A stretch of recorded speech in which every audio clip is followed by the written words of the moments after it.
In today's video, I'll show you on how you can simply get the best Raw Accel setting for CS2.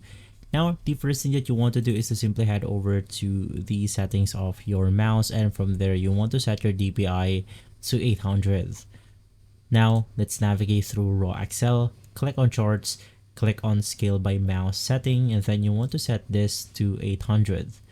For the polling rate, you want to set this according to your mouse program. In my case, it's currently set at 500, but for the best results, you want to make sure that it's always on 1000. Click on rescale by above, and then we are going to tweak some settings right here. You want to make sure that the lock X and Y is enabled, sets multiplier at default, which is going to be 1. With this one, it's going to be 1. Rotation is 0.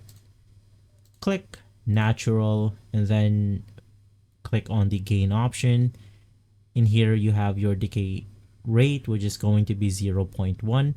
In here you can set this at 19, below 1.5. Click on apply, and from there you are basically good to go. If this video has been helpful, leave a like, subscribe, and follow guys for everything for more videos like this. Thanks for watching.